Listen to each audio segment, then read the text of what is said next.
नमस्कार सभी को। आज हम कक्षा 10 की संस्कृत की ऑनलाइन क्लास में पाठ 3 स्वराष्ट्र गौरवम के अभ्यास प्रश्नोत्तर करेंगे। अभ्यास प्रश्नोत्तर में पहले आते हैं वस्तुनिष्ठ प्रश्न। इसी का पहला आता है भारतवर्षस्य उत्तरश्याम दिशि वर्तते। भारतवर्ष के उत्तर दिशा में है, तो इसका उत्तर है अ हिमाद्री हिमालय। फिर दूसरा आता है गायन्ति देवा किल गीतानि इतस्य श्लोकम कस्मात् ग्रंथात् उद्धृता।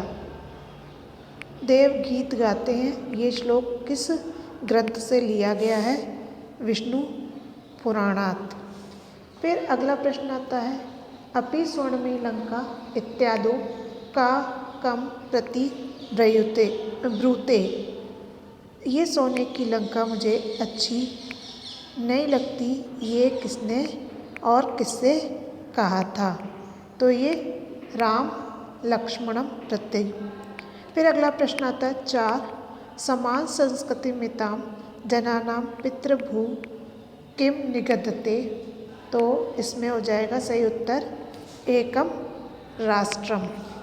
फिर अगला प्रश्न आता है प्रश्न नंबर 5 राष्ट्रस्य उत्थान पत्तनयो अवलंबो का वर्तते। तो इसका उत्तर है राष्ट्रीय। फिर अगला प्रश्न आता है लघुतरात्मक प्रश्न। लघुतरात्मक में पहला है अधोलिखितानां प्रश्नानां उत्तराणि दीयन्ताम्। नीचे लिखे हुए प्रश्नों के उत्तर लिखिए। इसमें क दे रखा है भारते जन्मं लब्ध्वा अपि यो जन सत्कर्म पराङ्मुख भवति स किं त्यक्त्वा किं प्राप्तुम् इच्छति।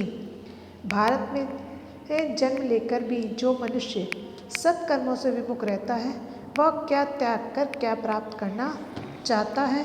तो इसका उत्तर हो जाएगा भारते जन्म लब्ध्वा अपि यो जन सत्कर्म पराङ्मुख भवति स पीयूष कलशम त्यक्त्वा। किम की जगह आ जाएगा पीयूष कलशम त्यक्त्वा। तो फिर दूसरा जो किम है उसकी जगह आएगा कि पीयूष कलशम त्यक्त्वा विष कलशम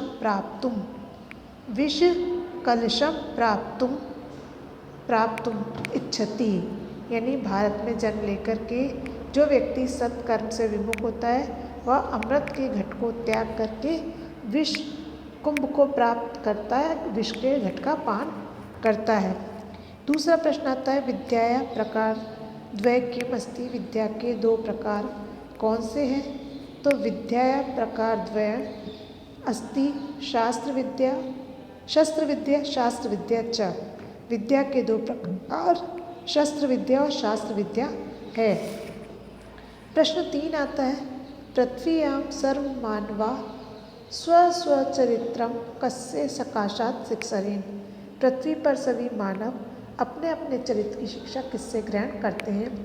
तो इसका उत्तर है पृथ्व्यां सर्वमानवा स्वस्वं चरित्रम एतत् प्रसूतस्य सकाशात् शिक्षरेण। पृथ्वी पर सभी मानव अपने अपने चरित्र की शिक्षा इस देश में जन्मे हुए लोगों से प्राप्त करते हैं। अब आता है प्रश्न नंबर घ स्वर्गाद अपि का गरेसी। स्वर्ग से भी बढ़कर क्या है? तो इसका उत्तर है जननी जन्मभूमिश्च स्वर्गाद अपि गरेसी। माता और मातृभूमि स्वर्ग से भी बढ़कर है। ड आता है कया विना स्वनिकट स्थितम अपि राष्ट्रम न पश्यन्ति। कि किसके बिना अपने समीप में स्थित राष्ट्र को भी लोग नहीं देखते। इसका उत्तर राष्ट्र दृष्टया विना स्वनिकटम स्थितम अपि राष्ट्रम जना न पश्यन्ति। राष्ट्र दृष्टि के बिना अपने समीप में स्थित राष्ट्र को भी लोग नहीं देखते। फिर च आता है राष्ट्रे कस्य स्वत्वं न भवितुं शक्नोति। राष्ट्र पर किसका स्वामित्व नहीं हो सकता?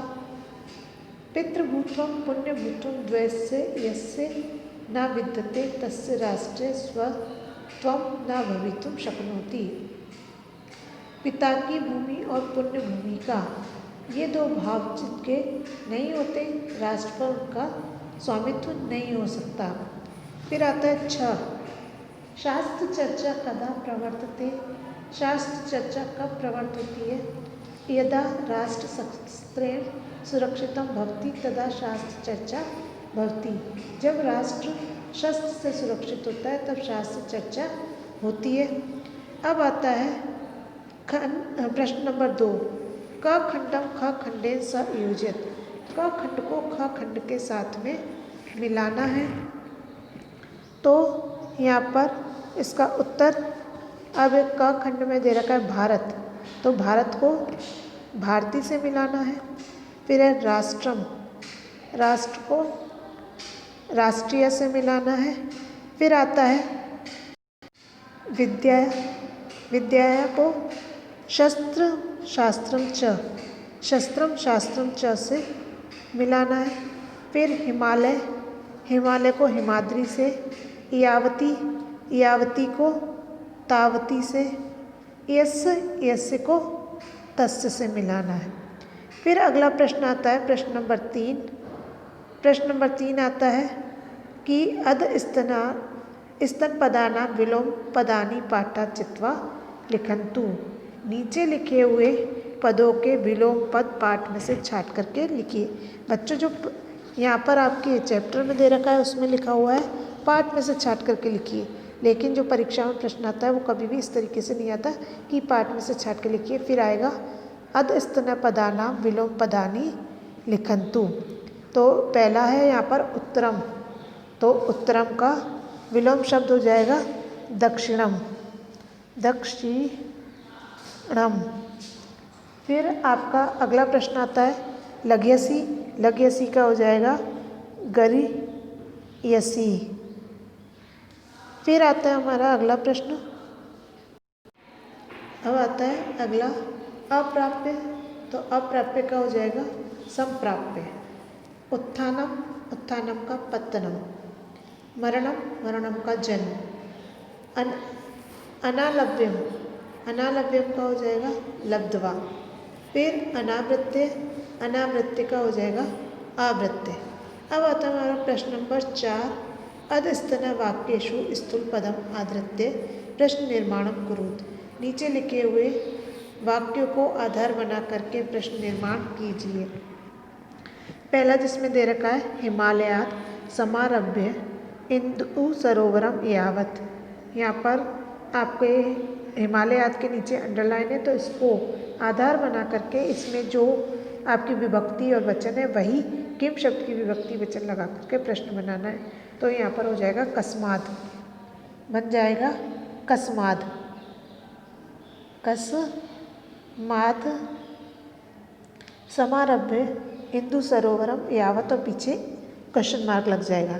फिर अगला आता है धन्यास्तु ते संति, तो प्रश्न बन जाएगा धन्यास के संति के, ते के स्थान पर आ जाएगा के। मैं ना रोचते, मुझे अच्छा नहीं लगता, तो मैं के स्थान पर हो जाएगा कस्मे, कस्मे न रोचते। फिर है शस्त्रेण रक्षिते राष्ट्रीय शास्त्र चर्चा प्रवर्तते, तो यहाँ पर शस्त्रेण की जगह तो आ जाएगा केन, और शास्त्र चर्चा की जगह आ जाएगा का, पीछे प्रश्नवाचक चिन्ह लग जाएगा। फिर है जन्मभूमि स्वर्गाद अपि गरेसी, तो का स्वर्गाद अपि गरेसी, ये प्रश्न बन जाएगा। फिर अगला प्रश्न आता है निबंधात्मक प्रश्न। निबंधात्मक प्रश्न है भारतवर्षस्य भौगोलिक स्थितिं पठित श्लोक आधारेण वर्णयतु। पाठ की भौगोलिक स्थिति को पढ़े हुए श्लोक के आधार पर वर्णन करना है।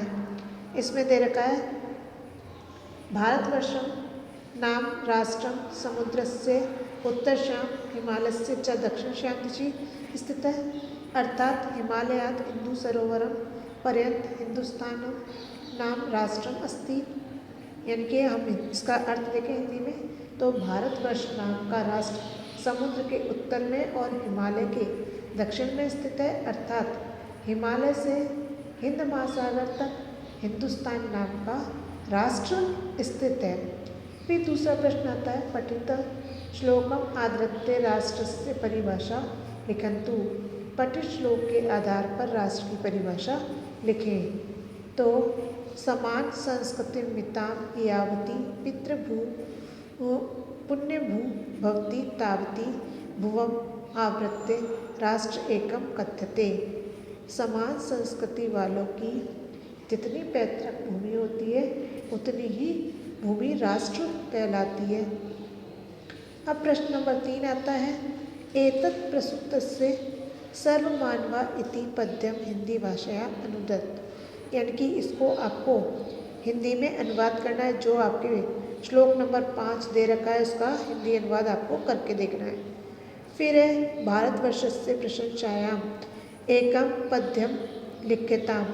यानी कि भारतवर्ष की विशेषता के लिए एक पद्य लिखिए। तो इसमें श्लोक नंबर 3, 4, 5, 6 ये भारतवर्ष की प्रशंसा के लिए श्लोक है।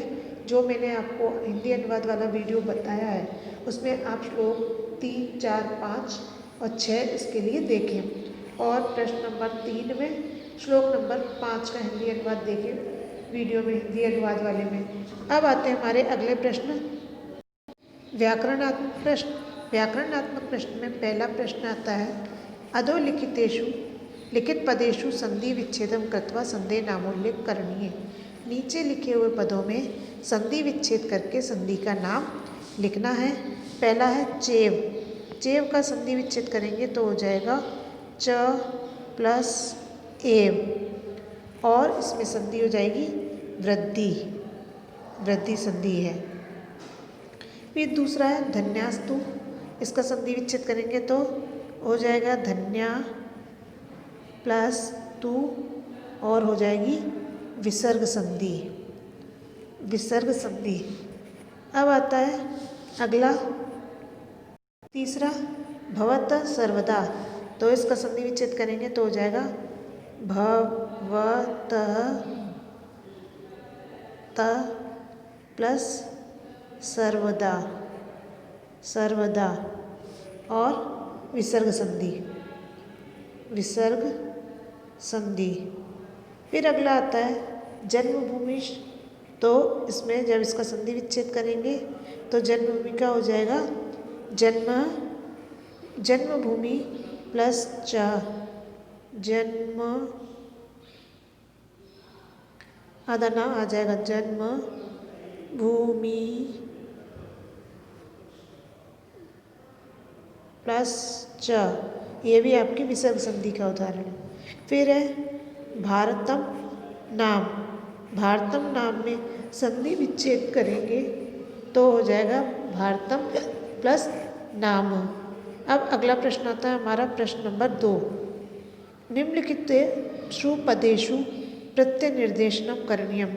नीचे लिखे हुए पदों में प्रत्यय को बताइए। पितृभूत्वम।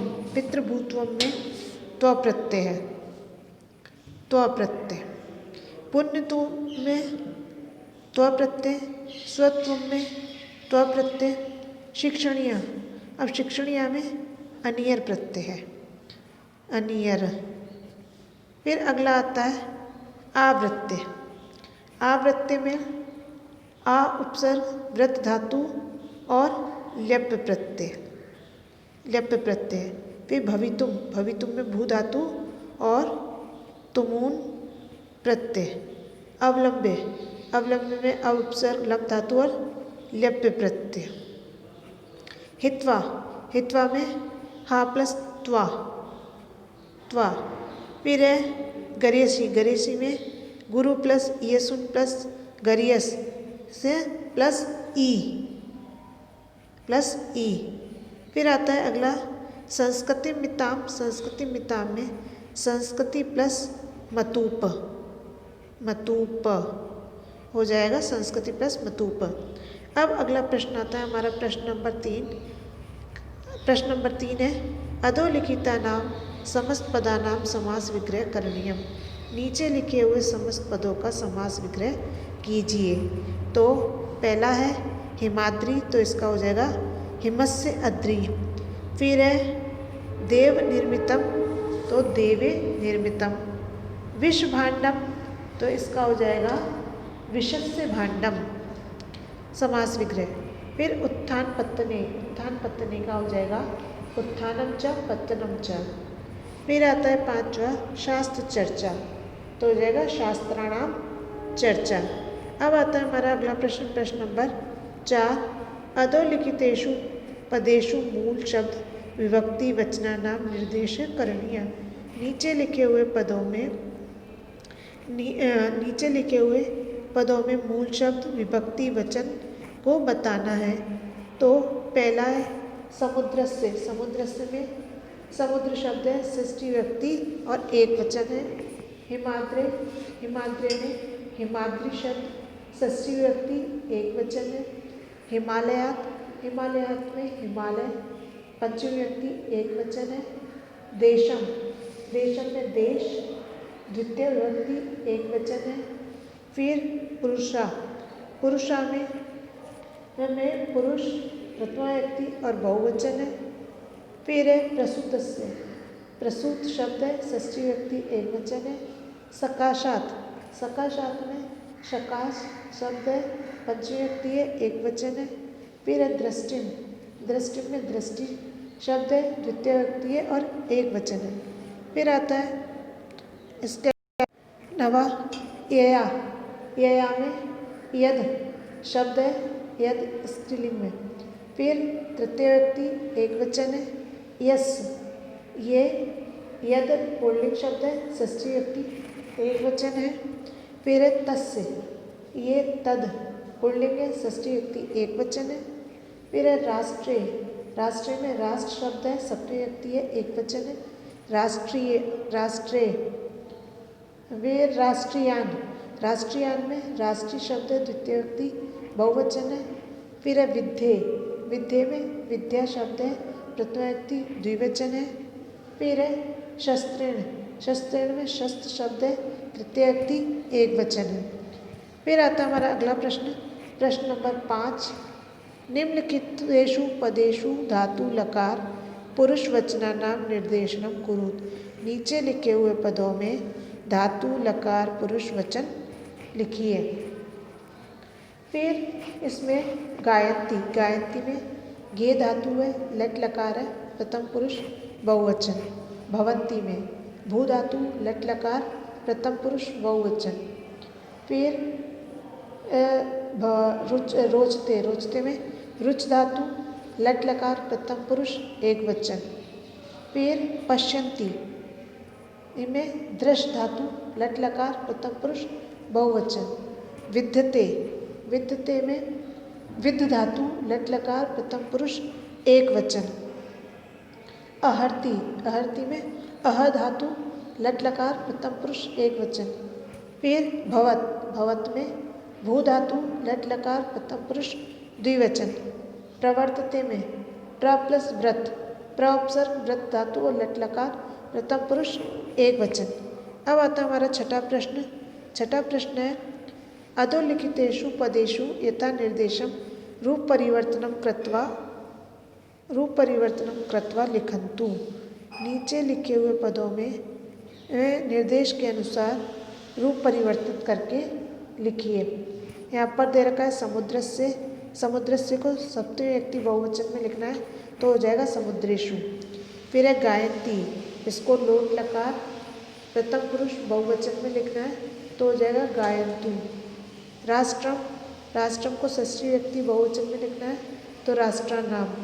फिर भारते षष्ठी विभक्ति एक वचन में, तो हो जाएगा का भारतस्य। फिर है रोचते, रोचते को लट लकार प्रथम पुरुष बहुवचन में लिखना है, तो हो जाएगा रोचन्ते। फिर है छठा भवंती, इसको लिट लकार प्रथम पुरुष एक वचन में लिखना है, तो हो जाएगा भविष्यामि। अब आता है प्रश्न नंबर 7। निम्नोक्तेषु एक एकम पदम आश्रित्य वाक्य निर्माणम कुरुत। यहाँ पर आपको ये जो पद दे रखे एक पद को लेकर के वाक्य निर्माण करना है। मैं आपको एक वाक्य बना करके दिखाती हूँ, बाकी आपको स्वयं करने हैं। पहला है यत्र, तो यत्र का वाक्य बनाएंगे। यत्र स पठति तत्र अहम पठामि। वह जहाँ पढ़ता है या पढ़ती है, मैं भी वहीं पढ़ता हूँ। फिर आता है हमारा प्रश्न नंबर अगला, प्रश्न नंबर 8। उदाहरणम वाक्य अनुसृत्य वाच्य परिवर्तनम कुरु। उदाहरण के अनुसार वाच्य को देख करके वाच्य परिवर्तन कीजिए। जैसा इसमें दे रखा है, देवे भारतस्य गीतानि गीयन्ते। नहीं, इसमें दे रखा है सज्जन है ना धेनु रक्षते, तो इसमें हो जाएगा सज्जन धेनु रक्षति। अब इसमें पहला दे रखा है देवे भारतस्य गीतानि गीयन्ते, तो इसको कृतवाच्य में बदलना है। कृतवाच्य में बदलने के लिए देवा भारतस्य गीतानि गायन्ति।